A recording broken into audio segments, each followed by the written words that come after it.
বাবাকে দেওয়া কথা রাখতেই মুখ্যমন্ত্রী হলেন থালাপাতি বিজয়। অভিনেতা থেকে রাজনীতিতে পা রাখার আগেই নিজের লক্ষ্য স্থির করেছিলেন জনপ্রিয় অভিনেতা থেকে রাজনীতিক বনে যাওয়া থালাপাতি বিজয়। আমি তামিলনাড়ুর মুখ্যমন্ত্রী হব, এভাবেই নিজের আত্মবিশ্বাসের কথা একসময় বাবাকে জানিয়েছিলেন তিনি। 2026 সালে প্রথমবারের মতো সরাসরি জনসভা নির্বাচনে অংশ নেন এই তারকা আন্তর্জাতিক। প্রথমবারেই করলেন বাজিমাত। এখন পর্যন্ত প্রকাশিত ভোটের ফলাফল অনুযায়ী নিজের রাজনৈতিক অভিষেকেই শীর্ষ নম্বর পেয়ে মুখ্যমন্ত্রী হতে যাচ্ছেন বিজয়। ভোট গণনা শুরুর আগে বাবা এস চন্দ্রশেখরকে সঙ্গে নিয়ে তিরুনাত্তির সুব্রহ্মণ্য স্বামী মন্দিরে গিয়ে প্রার্থনা করেন বিজয়। কয়েক ঘন্টা পর ফলাফল আসতে শুরু করলে দেখা যায় বেশিরভাগই সূচকেই নিজের রাজনৈতিক অভিষেকে উজ্জ্বল সাফল্য পেয়েছেন তিনি। ফলাফলের প্রবণতা সামনে আসার পর সংবাদ সংস্থা ANNI-কে দেওয়া প্রতিক্রিয়ার গর্বিত বাবার ভূমিকায় দেখা যায় এস চন্দ্রশেখরকে।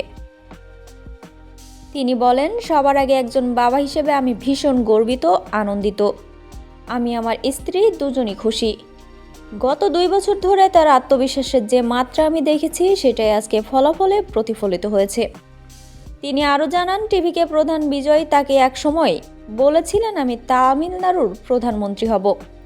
চন্দ্রশেখর বলেন, অভিনয় জুড়েই তার ছেলের মধ্যে কোনো ধরনের আত্মসন্দেহ ছিল না। সে বলেছিল আমি নিজের পায়ে দাঁড়াবো, কোনো জোট নয়।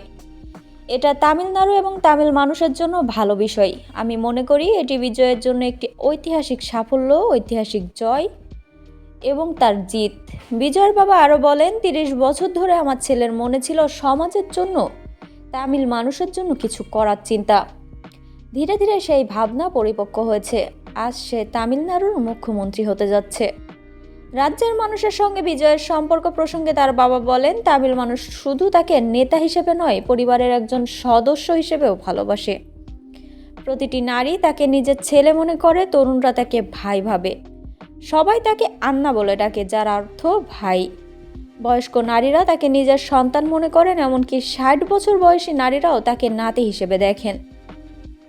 জনসাধারণের সঙ্গে তিনি যেন এক গভীর সম্পর্ক গড়ে তুলেছেন।